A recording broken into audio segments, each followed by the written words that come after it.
విజయనగరం నుంచి ఇద్దరు యువకులు అండ్ వాళ్ళని కొంతమంది మధ్యలో ఉంటారు, డబ్బులు తీసుకొని జాబులు ఇప్పిస్తాం వేరే కంట్రీస్లో అని చెప్పేసి. అయితే ఇద్దరు వ్యక్తుల్ని తీసుకెళ్ళి మయన్మార్లో అక్కడ బంధించారనమాట, జాబులు ఇప్పిస్తామని చెప్పేసి. మరి పవన్ కళ్యాణ్ గారి దగ్గరికి వాళ్ళ పేరెంట్స్ వచ్చినప్పుడు ఆయన వెంటనే రియాక్షన్ ఇచ్చారు, దానికి కాపాడతామని చెప్పేసి. సో మరి ఆయన తీరుని బట్టి మీరు ఏం చెప్తారు ఆయన? ఎలాగైనా 24 అవర్స్లో సారు క్లియర్ చేస్తారు దాన్ని. అంటే ఇది ఒకటనే కాదు, ఏ ప్రాబ్లం అయినా 24 అవర్స్లో క్లియర్ చేస్తారు సార్ వరకు వెళ్ళండి అని చెప్పి వెళ్ళిన తర్వాత వెంటనే రియాక్ట్ అవుతారు. అంటే చాలా మంది కూడా అంటున్నారు కదా, పవన్ కళ్యాణ్ గారు ఏం పని చేయట్లేదు, ఓన్లీ కొన్నిటికే రియాక్షన్ ఇస్తాడు అందరికి ఇవ్వడని చెప్పేసి.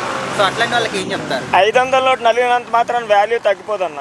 పవర్ స్టార్ క్రేజ్ అలాగానే ఉంటుంది, ఎంతమంది ట్రోల్ చేసినా ఏం చేసినా సరే పవర్ స్టార్ క్రేజ్ మాత్రం తగ్గదు.